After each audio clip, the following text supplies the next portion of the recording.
When I was little, my mom met my sister's dad. He told her straight away that I wouldn't matter much to him because I wasn't his kid. Mom was okay with that. They moved in together soon after meeting, and he never really paid attention to me. I was just there when they had my sister Katie. They were married by then, and Katie was always his favorite. Katie and I didn't really get along.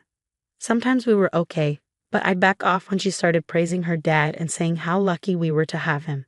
Even after her dad told her I wasn't his kid and she was the only one who mattered to him, she'd still talk about him as if he was amazing to both of us.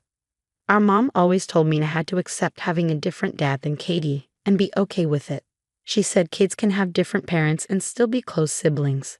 Katie always got everything, and she'd often remind me of that. She'd ask why I didn't have nice clothes, or why I didn't eat with them, or why I didn't join them for outings with Dad. She'd tell me to speak up for myself. Once, she pestered me all day to ask Dad for new clothes, so I did just to get her off my back. But Dad didn't understand why I was asking him for anything, and that was the end of it. Katie said I gave up too easily.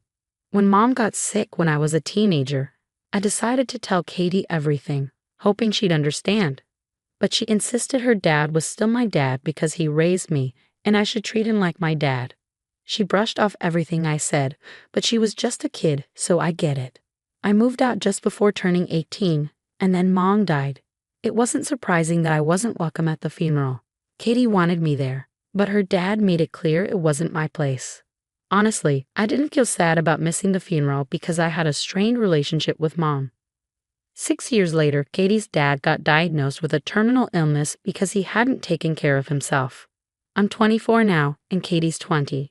She called me when they got the news, saying we needed to help take care of him. I told Katie I wouldn't do it. She said we couldn't abandon him, that we owed him better than leaving him alone. But I disagreed. I felt like I didn't owe him anything. He never cared for me and even criticized me for not being his kid. I wasn't going to comfort him in his final months. Katie said she couldn't handle it alone. I suggested she let others help her, but I wasn't going to care for someone who treated me poorly when I had no say in the matter. She called me selfish, saying she needed my help because I was all she had. Am I wrong? No, you're not wrong. Katie should know better now, even if she was just a kid before. But your mom made the mistake by marrying this man who didn't accept you. Your mom shouldn't have let someone into her life who didn't care for you. He took away your childhood, and you don't owe him anything. You don't owe your mom anything either. Katie seems self-centered and selfish. Your stepfather mistreated you, and your mom let it happen.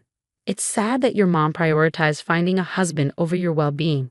That part of your life is over now, so don't let Katie drag you back. He made it clear he wasn't your dad, and Katie living in her own world doesn't change that truth. Consider cutting her out of your life for good. She comes across as a spoiled favorite child lacking empathy, maybe even finding satisfaction in your suffering. It's best to disengage and move on. I became a mom 18 weeks ago, but I kept my pregnancy mostly secret, only sharing the news with my husband's parents and my sister. The announcement didn't sit well with my dad, his wife, or my half-sister. For those wondering why I kept it from them, there are 2 reasons. A few years ago, I believed I was pregnant but experienced a loss. I had openly shared the positive test, and when the truth came out, my dad's wife became overbearing. She believed I needed her as a mother figure since she married my dad after our mom passed away when my sister and I were young. However, she was too intrusive. Even after everything I went through, she wouldn't respect my need for space, and my husband had to ask her to leave our home. Another reason is that my sister has 2 kids. During both pregnancies, our dad's wife constantly pressured her about needing her as a mother figure. She insisted on being there for my sister during her pregnancy and talked about how it would strengthen their bond and make my sister appreciate her more. My sister ended up resenting her because of this. While neither of us were ever big fans of hers, my sister grew to despise her because she was convinced she would replace our mom by being there for her during pregnancy. She even dismissed my sister's feelings of missing our mom, saying pregnancy made women irrational and there was no reason to miss a ghost. Since then, my sister has refused to let our dad's wife be called grandma by her kids. All of this influenced my decision to keep quiet about my pregnancy when it happened. I don't live near my dad anymore, so I just stayed away. I also knew it would hurt their feelings, but I honestly didn't care. My dad was furious, and his wife and my half-sister sent me messages accusing me of being cruel and unfair, saying I robbed them of the excitement and tainted the whole experience. They both emphasized how important it was for Dad's wife to become a grandma for the third time, especially since her other grandkids would never call her grandma. And they called me selfish for not considering her joy. Am I the one at fault here? Absolutely not. Your stepmother seems overly controlling. You did what was best for yourself, your husband, and your child. Your pregnancy and birth were about your own family, not about meeting their expectations. You can't force relationships to be close. They either naturally develop or they don't. Step-parents who try to replace a deceased parent usually fail to create the bonds they hope for. Did she expect your baby to start calling her grandma as soon as it was born? She's not really your stepmother. She's just your dad's second wife. It seems like they need a reality check to understand that their idealized family fantasy isn't real and won't come true. They're still upset because they're holding onto their fantasy and feel hurt when it's not fulfilled. The only way to get them to respect your boundaries is for them to accept reality as it is. You're doing the right thing by protecting your family and setting boundaries. Congratulations on your new baby, sending you lots of peaceful baby vibes. My husband's sister moved in with us after a big argument about the baby's name. They're expecting a baby, and she's 7 months along. She's known to be particular about food and refuses to eat what we normally cook. We've been catering to her by preparing her favorite dishes, which unfortunately I can't eat due to allergies. So every evening, I have to figure out what to eat since she only wants food that I'm allergic to. Last night, my husband agreed to cook separate meals for her and us together. However, when I got home after a long day at work, I discovered that my sister-in-law had convinced him to cook only her preferred meal and cancel the one we had planned. They were eating together in the kitchen when I arrived. Apologetically, my husband explained that his sister persuaded him to eat with her and not to cook the meal I wanted for us both. I pretended it was okay and ordered food from a restaurant instead. After showering and doing some work on my laptop, I returned to the kitchen to find my order on the counter, open and mostly eaten. I turned around to see my sister-in-law standing there, admitting she couldn't resist the smell and had helped herself to the food. I lost my temper and yelled at her, demanding to know why she did that. She claimed she saved me some, but there was hardly anything left except rice and dressings. We argued, and I reached my limit. I told her to pack her things and leave first thing in the morning. She started crying, and my husband defended her, insisting that she was pregnant and eating for two. Finally, he suggested I quickly make something for myself from the fridge and let it go. But I refused, leading to a bigger argument. Am I wrong for kicking her out over this? Not at all. You don't just have a sister-in-law problem. Your husband is a big part of the issue. Your sister-in-law does sound selfish and entitled, pregnant or not, but the real issue lies with your husband prioritizing her needs over yours. How did he think it was acceptable to deny you dinner that you were expecting, especially when you couldn't even eat what she wanted? Your sister-in-law is in the wrong, but your husband is the one who needs to reassess his priorities. It's baffling how little they seem to care about you. Seriously, just toss the whole family out. Their treatment of you is unacceptable. I don't understand why your husband would agree to not cook for you. It's nonsensical. How could he be okay with that? Perhaps he could have cooked the same meal for himself and his sister and something else for you. Where do people find spouses like this? And this is the same woman who left her husband over a disagreement about baby names. Clearly, she's unbearable. Who walks out over baby names? Parenthood is stressful. I've been there with 2 kids. But seriously, if one person disagreed with a name, it was a no-go. So in your position, I wouldn't have even let her stay in the first place. I'd tell her to sort it out and go back to her own house to eat her food. Your husband and sister-in-law are being incredibly disrespectful. If I were you, I'd ask your sister-in-law's husband if you could spend a week at his place since his wife is driving you crazy. I bet both your husband and your sister-in-law would quickly resolve all their fights in Brazil. There's a saying that doesn't quite translate into English but fits perfectly here. The cure for crazy is crazier. The only winner in this situation seems to be your brother-in-law, who's getting a break from all this drama. My fiancé and I recently got engaged and chose our wedding party. My bridesmaids are my 2 closest friends, and his groomsmen are my brothers. One of them is his best friend, and the other is someone he's known for just as long. They've been like big brothers to him. My fiancé has a younger sister who's 4 years younger than him. She's a cancer survivor, and her experience has also shaped their relationship. His parents clearly favor her, showering her with excessive attention and expecting everyone else to do the same. She knows how to manipulate people by leveraging the special treatment she receives. My fiancé has admitted that he sometimes can't stand her. Whenever he refuses her requests, she guilt-trips him by bringing up her cancer or accusing him of wishing she had died. Although he's not estranged from his family, he's not particularly close to them either. He holds a lot of resentment towards his parents, blaming them for favoring his sister and neglecting him during his childhood. He felt overshadowed by her illness and then was expected to treat her like royalty.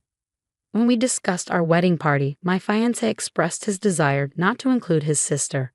I respected his decision, especially since, to be frank, I have no personal connection to her whatsoever.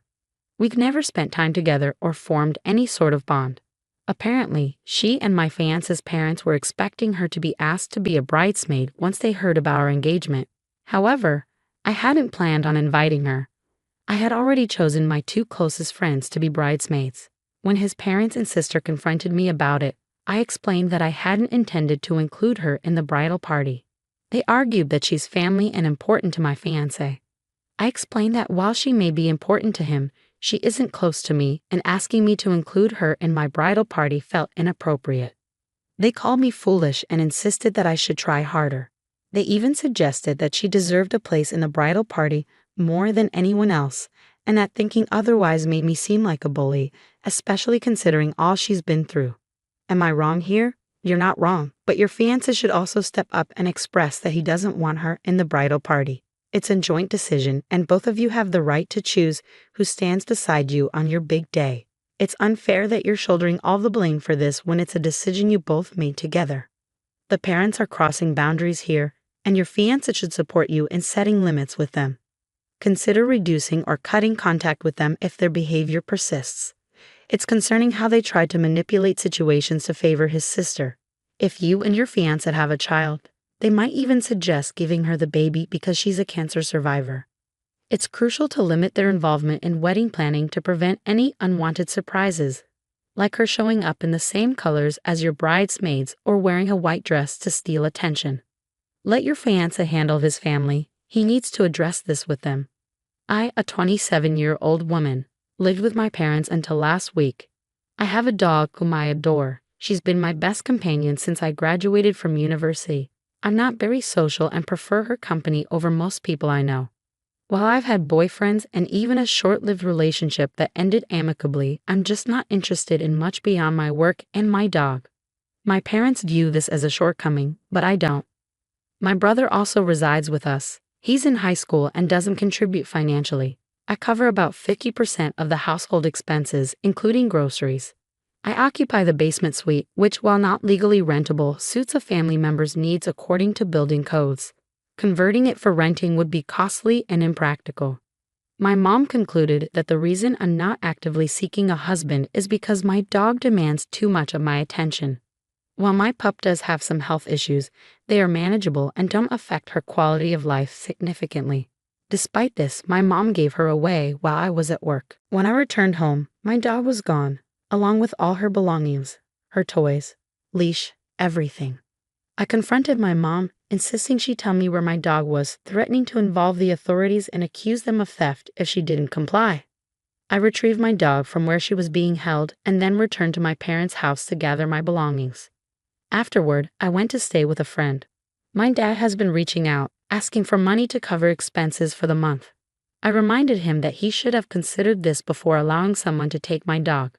Unfortunately, my dad lost his job due to the current global situation, and they're struggling to cover all the household expenses without my contribution.